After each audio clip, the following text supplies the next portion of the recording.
Bonjour et j'espère que vous allez très bien. Alors, dans cette vidéo, nous allons voir comment générer des particules comme ici, comme vous pouvez le voir.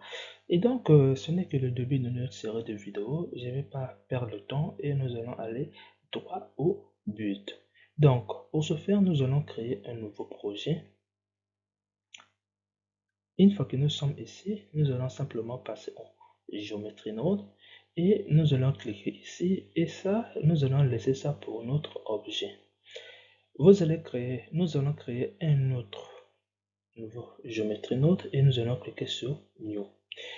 Ici, ce géométrie node va permettre de transformer notre maillage en point. Donc, pour transformer en point, on va seulement disperser les particules à la surface de notre objet. Donc, pour ce faire, vous allez venir dans point et distribution des points sur la surface. Et nous, ce qu'on en a besoin ici simplement, c'est simplement le nombre de particules qui est représenté par la densité. Et maintenant, une fois qu'on a fait, lors de la simulation, on va rencontrer des problèmes si vous laissez la même disposition pour toutes les particules. Donc, pour résoudre cela, pour éviter déjà le problème que ça puisse arriver, on va utiliser le nœud SendTime ici et on va mettre ça ici. Donc là, si on fait, ben, on voit que ça c'est un peu bon, mais vraiment, c'est qu'on est juste en train de changer la disposition. On n'a fait rien sur la simulation. Maintenant que c'est fait, qu'on a créé des points qui sont représentés pour nous par des particules, on va venir ici créer un autre géométrie node et cette géométrie node, on va considérer ça comme étant la génération des particules. Je parle pas de la simulation, mais génération de particules. Bon, simulation de génération de particules. Donc, pour générer des particules, vous allez prendre le nœud simulation, vous allez mettre ici et vous allez mettre ça ici.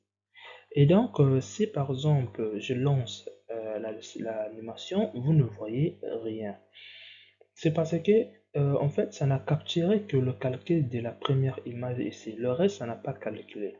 Donc, pour essayer de résoudre ce problème, vous allez venir prendre donc, Joint Géométrie et vous allez mettre ici. Ensuite, je vais prendre ici Joint et je vais mettre ici et je vais voir ce que ça va nous donner. Donc là, vous pouvez voir que les particules se créent. Je vais essayer de diminuer un peu la densité parce que c'est trop beaucoup. Ça risquerait de faire ralentir mon ordinateur. Donc là, vous pouvez voir ce que ça donne ici. Et donc, on a fini de générer des particules.